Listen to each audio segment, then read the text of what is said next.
graça salvadora, nosso Senhor e Salvador Jesus Cristo, esteja com todos nós neste momento. Iniciamos mais um vídeo, hoje, dando sequência, aos estudos, lá proposto lá no capítulo 11, versículo 2 de Isaías, que fala sobre o Espírito e as suas emanações. E, como prometemos no vídeo anterior, vamos tentar chegar até o capítulo 4, onde já demos o primeiro, primeira emanação, foi o 4, já postamos a primeira, foi o Espírito, e hoje vamos postar a segunda, que é a emanação da sabedoria. E sem perder tempo, vamos assim, o texto básico, como falei, está em Isaías 11, versículo 2, e os textos complementares nós usamos Eclesiastes 1,14 e o 1, do 1 ao 18. Então, vamos ler a palavra de Deus, onde nos remonta Isaías no capítulo 14 de Isaías, o capítulo 11 de Isaías, que diz: e repousará sobre ele o Espírito do Senhor, o Espírito de sabedoria e o Espírito de inteligência, Espírito de conselho, Espírito de fortaleza, o Espírito de conhecimento e de temor do Senhor. Então hoje nós vamos para o Espírito de sabedoria, que é o segundo, a segunda emanação do que trata a Bíblia, a palavra de Deus. Então, para falar sobre sabedoria, na Bíblia nós não encontramos um outro personagem a não ser o personagem Salomão. Vamos tentar aqui, em breves palavras, falar um pouco do contexto de Salomão na Bíblia. E deixa eu complementar em Eclesiastes 1,14, diz assim: atentei para todas as obras que se fazem debaixo do sol, e eis que tudo era vaidade e aflição de espírito. Eclesiastes 1, versículo 1 ao 18. Peço a paciência dos nobres, para que eu possa ler juntamente com você a palavra de Deus. Eclesiastes 1, de 1 a 18. Palavras do pregador, filho de Davi, rei em Jerusalém. Vaidade de vaidade, diz o pregador, vaidade de vaidade, tudo é vaidade. Que proveito tem o homem de todo o seu trabalho que se faz debaixo do sol? Uma geração vai e outra geração vem, mas a terra para sempre permanece. Nasce o sol e se põe o sol, e apressa-se em voltar ao seu lugar de onde nasceu. E o vento vai para o sul e faz o seu giro para o norte, continuamente vai girando o vento e volta fazendo o seu circuito. Todos os rios vão para o mar, e contudo o mar não se enche. Ao lugar para onde os rios vão, para ali tornam eles a correr. Todas as coisas são trabalhosas, o homem não o pode exprimir. Os olhos não se fartam de ver, nem os ouvidos se enchem de ouvir. O que foi isto é o que há de ser, e o que se faz isso se fará, de modo que não há nada de novo debaixo do sol. Há uma coisa de que se possa dizer: vê, isto é novo. Já foi nos séculos passados, que foram antes de nós. Já não há lembrança das coisas que precederam e das coisas que hão de ser também delas. Não haverá lembrança entre os que hão de vir depois. Eu, o pregador, fui rei sobre Israel em Jerusalém. E apliquei o meu coração a esquadrinhar e a informar-me com sabedoria de tudo quanto sucede debaixo do céu.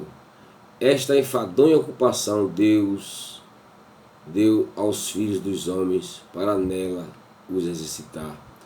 Atentei para todas as obras que se faz debaixo do sol, e eis que tudo é vaidade e aflição de espírito. Aquilo que é torto não se pode endireitar, aquilo que falta não se pode calcular. Falei eu com o meu coração, dizendo: eis que eu me engrandeci e subpujei em sabedoria a todos os que houve antes de mim em Jerusalém. E meu coração contemplou abundantemente a sabedoria e o conhecimento.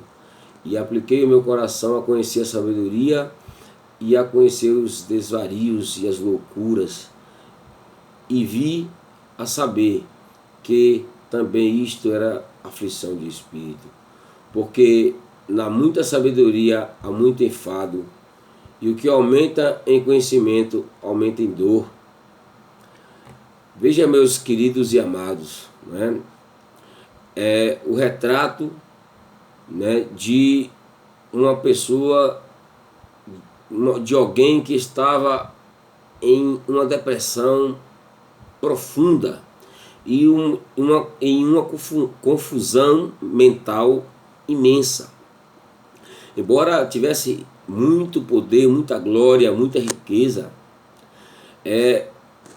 Salomão relata aqui uma tristeza profunda, um vazio de alma imenso, imensurável. Ele chega a se perturbar, né, com o desaguar dos rios nos mares, com as ondas, né, que vão e vêm, com o vento e os seus circuitos, né, sobre a terra. Isso tudo estava o perturbando, o nascer e o pôr do sol perturbava aquele homem, né?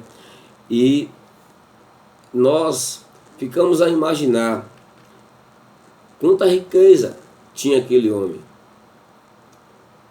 E vamos assim hoje analisar por que se deu essas coisas com Salomão. Aquele que sucedera o trono de Davi, o seu pai, que já recebeu, né, como vamos ver, um trono, um reino pacificado, um povo que já sabia, né, quem iria suceder ele. E mesmo assim, né, o homem mais uma vez falha diante de Deus. Mas Deus nunca falhou diante dos homens. A menorá, né, que é o catsal, aquilo que nós em outros vídeos passados já explicamos, né, que está em Apocalipse 1:20, ela quando está acesa, né, as 7 chamas, significa que a igreja, as igrejas na terra estão atuantes, né? Essa simbologia, que a Bíblia está repleta de simbologia, alegorias, né? Elas revelam o catsal, a menorá, a igreja de Jesus Cristo em movimento na terra. Deus disse para Salomão: não haverá na terra, nem antes nem depois, nascido de mulher igual a você. Deus deu para o homem uma capacidade de sabedoria sobrenatural, que só tem aquele que possui o Espírito Santo de Deus na vida. E Deus acrescentou uma porção grandiosa na vida de Salomão. Já falamos sobre isso, né? Antes de Jesus era derramada porções na vida dos homens que eram íntimos de Deus. Mas aqui vejo um homem bem sucedido e em tudo, e quem é que dentre nós não queria ser, né, e ter o que Salomão era e tinha? Então vamos tentar, né, pensar como um homem que teve tudo, seu próprio homem, né, com sua, em plena riqueza, sabedoria e glória, escreveu o trecho que acabamos de ler. Tudo é vaidade e aflição de espírito. Como um homem que tinha tudo em suas mãos, olhando ele agora para trás, diz: tudo é vaidade. Tudo que eu fiz, conquistei e tenho é vaidade e aflição de espírito. Salomão, meus queridos, é responsável pela escritura de 3 livros na Bíblia. Primeiro ele escreveu Cantares, quando ainda era moço. Depois, na meia-idade, ele escreve o livro de sabedoria, Provérbios. E terceiro, ele escreve o Correlete, que é o livro de Eclesiastes, e chega a algumas conclusões, já velho e quase no fim de seus dias, de que tudo aquilo que ele viveu foi, na verdade, passageiro, vaidade e aflição de espírito. Salomão foi o maior herdeiro do rei de Israel, Davi, que pegou o reino, conforme eu já disse, pacificado, né? E o povo já estava preparado para o receber. Davi fala com Deus no final do seu reinado, lá no livro das Crônicas, sobre a construção do templo. E ele fala: Deus, eu moro em um palácio e o Senhor em uma tenda. A sua glória e a arca da aliança está em uma tenda e eu quero construir um templo para o Senhor ser glorificado. Deus fala para Davi por intermédio do profeta Natã: Davi, você não pode construir um templo para mim com suas mãos, pois elas estão sujas de sangue. Foi um grande guerreiro e matou muitas pessoas. E não pode um homem que tem sangue nas mãos levantar um templo para mim. No entanto, este seu projeto vai ser feito pelo seu filho, que herdará o seu trono. Então, as promessas que Deus prometeu, né, a Davi, mesmo errante como foi, destronado como foi, morreu da forma como morreu, Deus prometeu um sucessor vindo da sua raiz, vindo da sua família. E Deus assim cumpriu com a sua promessa, né? Levando Salomão ao trono. E diz Deus, continua dizendo: ele vai erguer um santuário em amor do meu nome, e o meu nome vai ser reconhecido em todos os lugares por causa desse santuário. Salomão herda de seu pai um reino estabilizado, riquezas, glórias, a planta do templo que Salomão já havia esboçado, né, e finalizado. Mas a maior riqueza que Salomão recebeu do pai, Davi, foi o Deus que ele servia. Mesmo errante, mesmo como você e eu, mesmo sendo pecadores, né, somos agraciados em sermos servos de Deus. E Deus cumpre tudo aquilo que prometeu na minha e na tua vida. Glória a Deus por isso. Deus aparece para Salomão em sonhos e diz, está lá em Reis 3:1 a 15: Salomão, o que você me pedir te darei. O jovem menino disse: tu fostes bondoso com meu pai Davi, e ainda me deste o reino. Só pretendo que as suas promessas se confirmem, e fizeste reis sobre um povo tão numeroso como o pó da terra. Agora peço tão somente sabedoria e conhecimento para conduzi-los com competência. Salomão, bem sucedido religiosamente, começa uma grande obra que dura 7 anos. O templo do Senhor, lá no Monte Moriá. E ele diz: como posso construir um templo para Deus? Como posso construir um templo para Deus habitar? Porque nem os céus dos céus podem contê-lo. Lá em 2 Crônicas 2,6 diz que os céus não podem conter a Deus. Ou seja, o céu não cabe Deus. Mas olha que mistério. Ele, Deus, não cabe nos céus, mas cabe no meu e no teu coração. Que Deus maravilhoso e grandioso. Glória a Deus por isso, né? Que coisa tremenda e forte. Salomão conta o povo estrangeiro, como Davi o fez. Havia 153.600. E dele Salomão separou para o trabalho de construção do templo.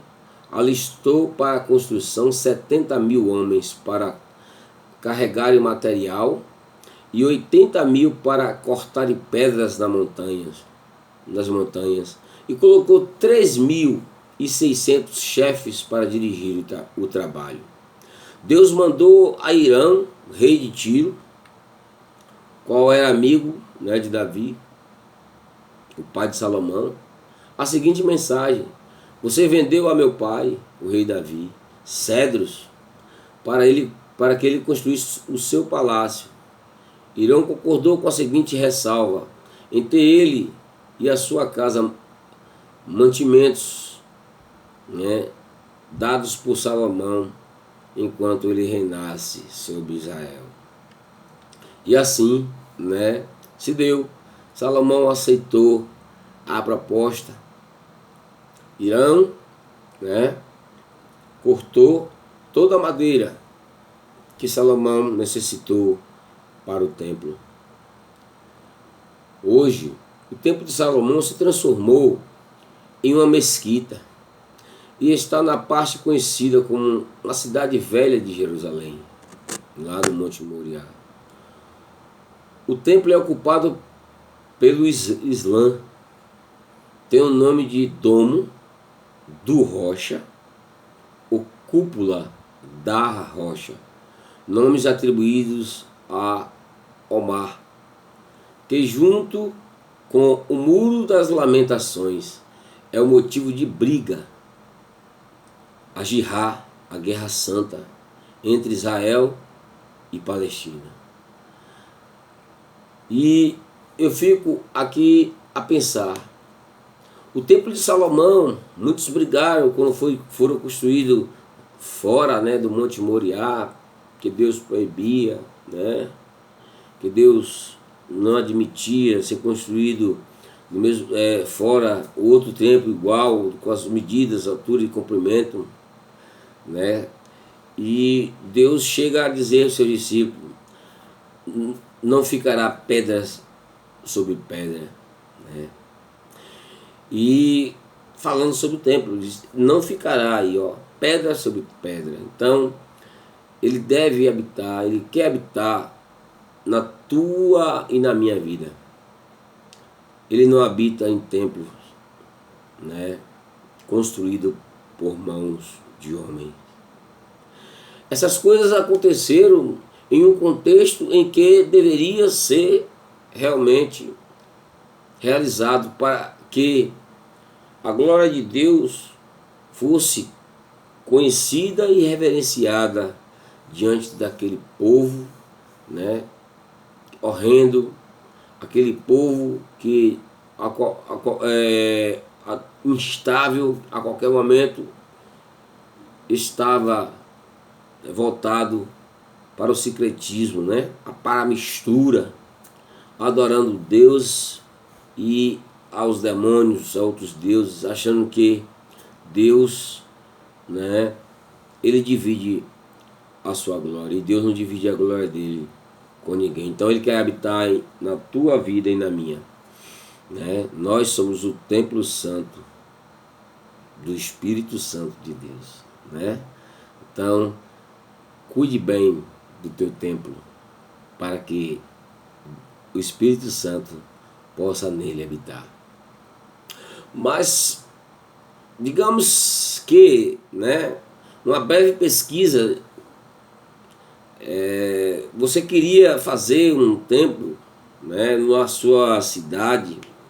Hoje, nos dias de hoje, né, a Bíblia dá as medidas exatas daquilo que foi feito há 1000 anos antes de Cristo. Você pode fazer. Você gastaria em torno de 35 milhões de dólares, eu falo em dólares, para construir o templo em conformidade, igual, né, ao que Salomão construiu.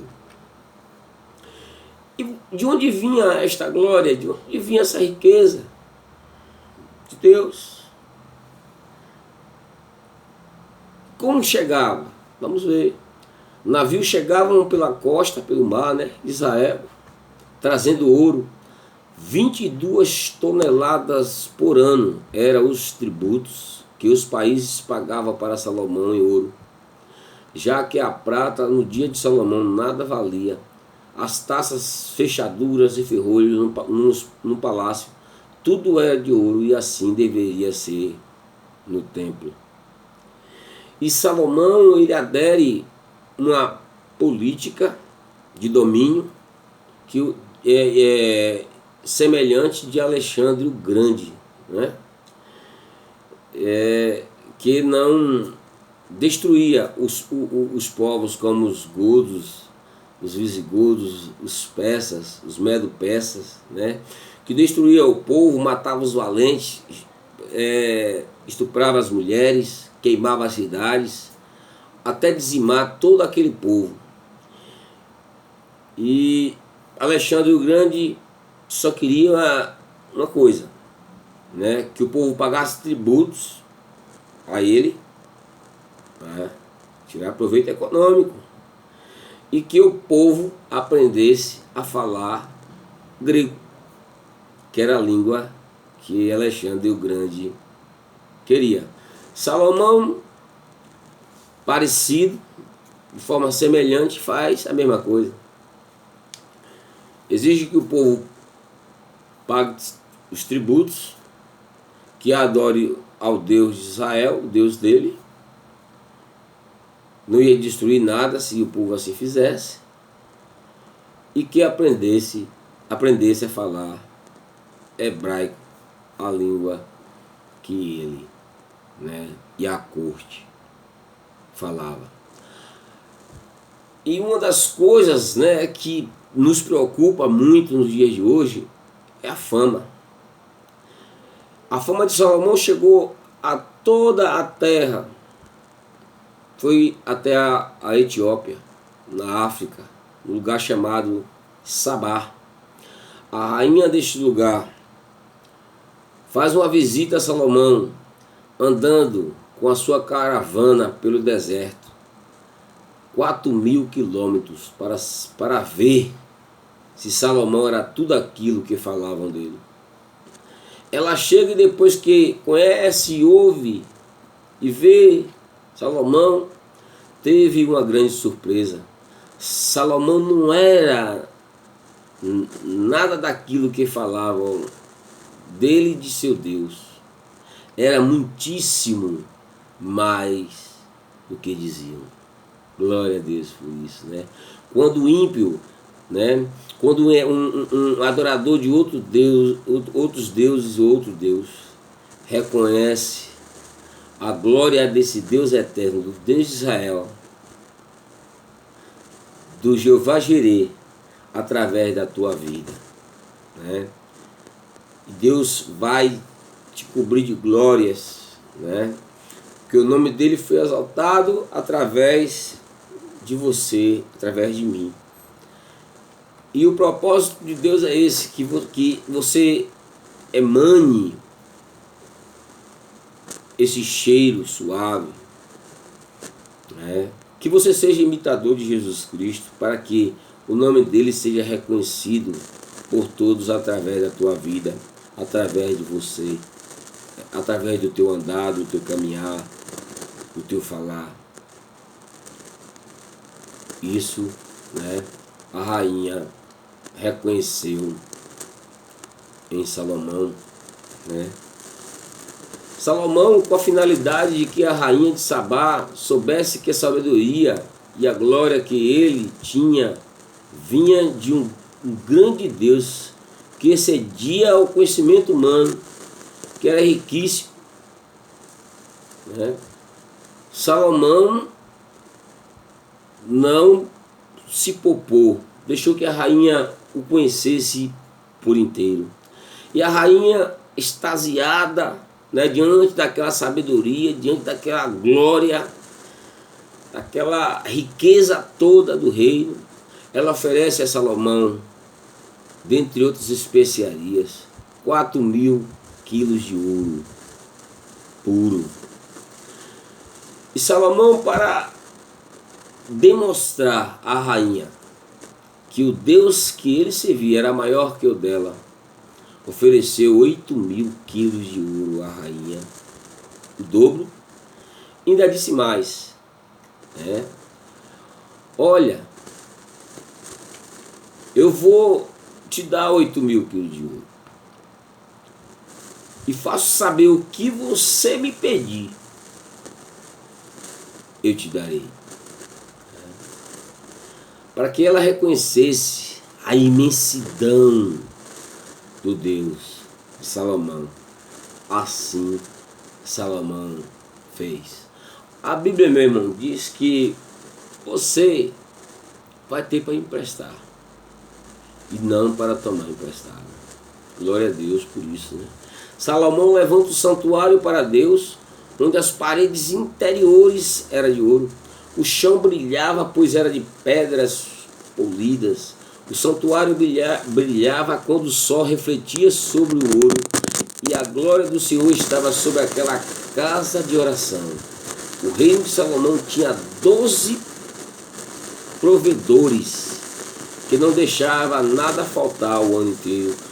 12 pessoas representando as 12 tribos de Israel, que, né, não deixava nada faltar, embora já tivesse muita coisa, mas mesmo assim, eles eram os responsáveis de visitar cada cidade, a cada província, para ver se de alguma coisa necessitava. E se estivesse necessitando, logo eles, né, dava providência em assim prover. Salomão, diante de toda a congregação de Israel, né, ele já conseguiu, após o final de 7 anos, colocar os projetos que estavam na planta, né, herdada pelo seu pai, Davi. Colocou tudo em prática. Seria tudo o que nós queríamos, né? Andar com nossa vida colocada em prática através da palavra de Deus, né? Através da Bíblia. Colocar em prática tudo aqui, né? Toda esta planta espiritual na minha e na tua vida, né? E ele estava bem sucedido espiritualmente. Então, diante de toda aquela congregação, ele convida todo o povo de Israel para a inauguração do templo. Fez questão de convidar a todos. E diante daquele povo, ele levanta a voz e ora a Deus.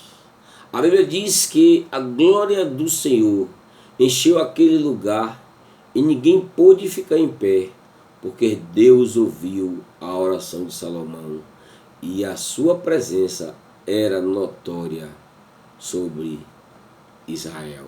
não só sobre aquele lugar, mas sobre Israel, né? A glória de Deus, né, foi tremendamente forte naquele lugar que todos caíram, ninguém se sustentou em pé.